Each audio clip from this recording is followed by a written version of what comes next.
श्लोक लर्न करना ही पड़ेगा। आयुर्वेद भी पढ़ना होगा, मॉडर्न भी पढ़ना होगा। क्या पढ़ते हैं उसके अंदर कि नहीं पढ़ते हैं, बहुत सारे डाउट्स हैं मन के अंदर।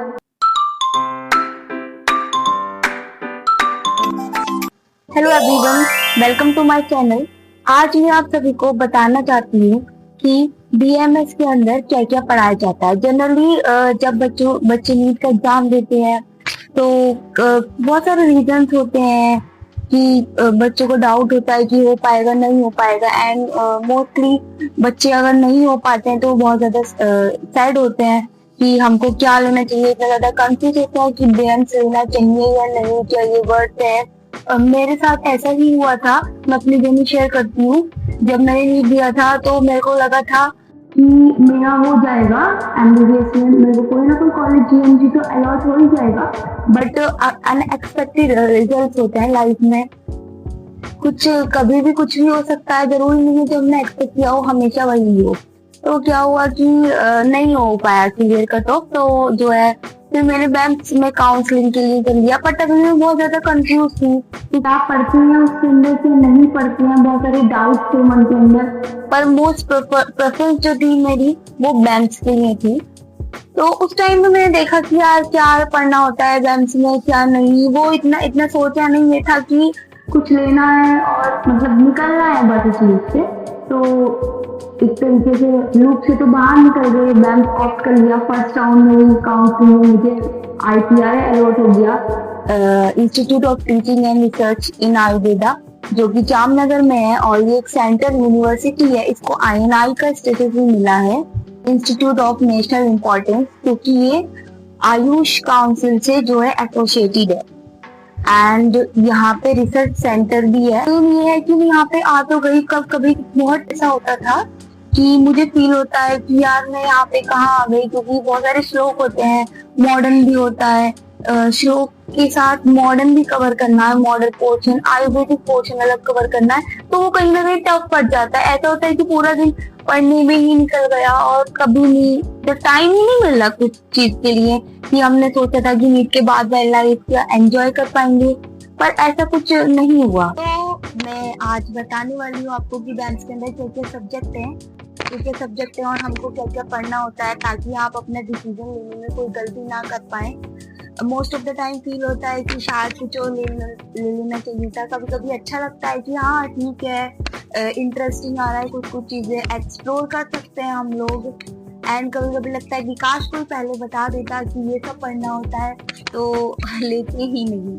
तो मैं पहले आपको बताती हूँ, ये बुक है, यहाँ पे मॉडर्न पोर्शन है। मॉडर्न पोर्शन होगा, जैसे कि सब्जेक्ट होते हैं, फिजियो सब्जेक्ट होता है। फिजियो को आयुर्वेदिक में क्रिया शरीर बोलते हैं, तो उसका फिजियो है तो फिजियो का आयुर्वेदिक भी पढ़ना होगा एंड मॉडर्न भी पढ़ना होगा।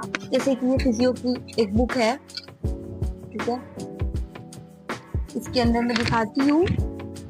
जैसे कोई भी कॉन्सेप्ट है तो यहाँ पे पहले ये श्लोक लिखा होता है और उसके नीचे उसकी एक्सप्लेनेशन दी होती है। मीन्स क्या है कि आयुर्वेदिक में आपको हर चीज श्लोक की फॉर्म में दी होगी एंड उसके नीचे उसकी थ्योरी होगी, जो कि सेम प्रोसीजर आपको फॉलो करना है। अगर आपके एग्जाम्स होते हैं तो आपको श्लोक लर्न करना ही पड़ेगा and then you have to explain it further. And modern portion is simple, just as we study in the 12th portion. Everything is in this way. Or you have to study the concept. मतलब कोई श्लोक नहीं है तो you मतलब इतना क्या है कि श्लोक को क्या होता है कि रटना पड़ता है। बहुत बार ऐसा होता है कि मीनिंग समझ लिया तो कर लिए, पर ऐसा होता है कि श्लोक इतने सारे हैं कि हमेशा सारे श्लोक की मीनिंग हमको पता हो ये पॉसिबल नहीं है, तो कभी कभी रटना भी पड़ता है।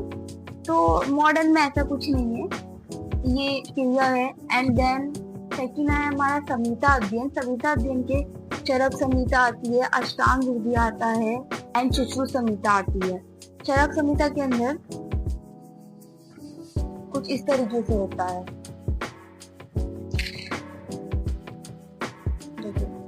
यहाँ पे ऊपर श्लोक लिखा है और श्लोक की डेफिनेशन है।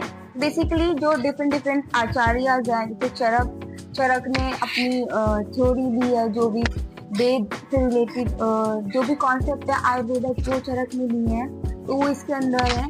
यहाँ पे इसके तो श्लोक हमें लर्न ही करने होते हैं। संहिता का मतलब ही है कि श्लोक पढ़ना, और श्लोक लर्न करते हैं। सेम अष्टांग हृदय में होता है जो कि भागवत जी ने लिखी है, एंड उसके भी श्लोक होते हैं, एंड सुश्रुत संहिता में भी श्लोक होते हैं। और जो भी हमारे रेफरेंस बुक या फिर बाकी सब्जेक्ट में जो श्लोक लिखे हैं, जो श्लोक होते हैं, उन सबका रेफरेंस इन्हीं संहिता से होता है, या तो चरक संहिता से, या सुश्रुत संहिता से, या फिर अष्टांग हृदय से। तो वो सारे श्लोक अल्टीमेटली इसके अंदर ही होते हैं।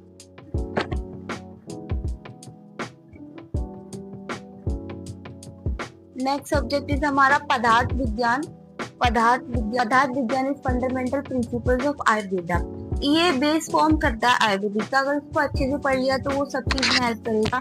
सेम इसके अंदर यही है कि in the form of shlokas explanation दी है, then you have to explain it in your language. ठीक है, whatever language you are choosing, whether English और हिंदी, आपको उसमें पहले श्लोक लिखना है, और श्लोक लिखने के लिए वो आपको लर्न करना पड़ेगा। और ऑलमोस्ट हर एक कॉन्सेप्ट में श्लोक है। If we are studying about द्रव्य, तो द्रव्य का श्लोक है, और किसी भी चीज के बारे में तो उसका श्लोक होता ही होता है। तो श्लोक लर्न करना ही देन ये essentials of medical physiology, physio की मॉडर्न बुक है। देन ये है एना की एनाटॉमी की मॉडर्न बुक है ये। बीडी चौरसिया बहुत फेमस बुक है। एमबीबीएस वाले हो या बैंक्स वाले, सब लोग इसको पढ़ते हैं, इतनी ज्यादा फेमस है। इसके अंदर बोन्स एंड हमारा जो भी मॉडर्न एनाटॉमी है वो है। इसके अंदर इस तरीके से है, बोन्स वगैरह दिए हैं, and then we have to study it. और इसकी one of the most toughest subject है। इसके अंदर बोन्स के बारे में पढ़ना है, बोन्स की साइज डिटर्मिनेशन, एंड बोन्स किस लिम्ब की बोन है, अपर लिम्ब की बोन, लोअर लिम्ब की बोन। देन इसके सेकंड पार्ट में आता है कि एनाटॉमी ऑफ बॉडी स्ट्रक्चर, जिसमें हमें पूरी की पूरी एनाटॉमी पढ़ाई जाती है। बॉडी के अंदर जितने भी ऑर्गन है, जैसे कि स्टमक हो गया तो स्टमक की पोजीशन, स्टमक लेफ्ट साइड में है, अपर हाइपोकॉन्ड्रियल रीजन में है। हमारी बॉडी के डिफरेंट रीजन होते हैं, तो किस रीजन में लोकेटेड है, उसकी कैपेसिटी क्या है, एंड उसके रिलेशन क्या है, किस किस ऑर्गन के साथ वो रिलेशन में है, उसके आगे क्या ऑर्गन प्रेजेंट है, पीछे क्या ऑर्गन प्रेजेंट है। बेसिकली पूरी की पूरी एनाटॉमी उसमें पढ़ते हैं। सेम एनाटॉमी का भी एक आयुर्वेदिक पोर्शन होता है जो कि रचना शरीर है। पदार्थ में सिर्फ पदार्थ ही होता है, जिसके अंदर श्लोक और उसकी एक्सप्लेनेशन होती है। संहिता के अंदर 3 आती है, सुश्रुत संहिता, चरक संहिता, अष्टांग हृदय। एंड क्रिया एंड एनाटॉमी में हमारा आयुर्वेदिक एंड मॉडर्न पोर्शन अलग अलग होते हैं। तो दैट्स ऑल। यही था जो hope it helps you and आप डिसीजन ले पाए अगर आप इतने श्लोक लर्न कर सकते हैं। एंड साथ ही साथ में इतने श्लोक लर्न कर सकते हैं, एंड साथ ही साथ में मॉडर्न और आयुर्वेदिक पोर्शन आप पढ़ सकते हैं। आपको लगता है कि इतना पोटेंशियल है, वैसे पोटेंशियल हम सबके अंदर होता है, बस एक्सप्लोर करने की बात है। एक बार आ जाते हैं तो सब हो ही जाता है। बाकी आपको हेल्प तो मिलेगी कि क्या क्या पढ़ना होता है, किस तरीके से श्लोक लर्न करने पड़ते हैं। बहुत से बच्चे होते हैं, हर किसी का केस सेम नहीं होता है, कि वो बहुत ज्यादा रिग्रेट करते हैं, एंड अल्टीमेटली वो उनको 3rd ईयर तक आते थे रियलाइज होता है कि बहुत गलत जगह पर है हम। तो hope it helps you. And आप अगर श्लोक, संस्कृत, एंड एक और सब्जेक्ट रह गया दैट इज संस्कृत भी हमको पढ़ना होता है, लेकिन संस्कृत सिर्फ फर्स्ट ईयर में ही हम पढ़ते हैं। बेसिकली संस्कृत के अंदर क्या होगा कि वो पूरे संस्कृत में सेंटेंस फॉर्मेशन, संस्कृत के वर्ड्स, उनका मीनिंग, अव्यय, संधि एंड धातु, शब्द रूप, जो कि बेसिकली आपने संस्कृत 8th क्लास तक पढ़ी है, उसी के जैसा संस्कृत वो पूरा पढ़ना होता है। सेंटेंस फॉर्मेशन संस्कृत क्यों पढ़ाई जाती है, ताकि हम संस्कृत में श्लोक वगैरह लर्न कर सके। तो बेसिकली संस्कृत जो है फर्स्ट ईयर में ही पढ़ाई जाती है। तो I hope it helps, and if it's really helpful then please do comments and it will give motivation. And अगर कोई डाउट है तो आप कमेंट सेक्शन में पूछिए, ठीक है? I will reply to all. Thank you, all the best.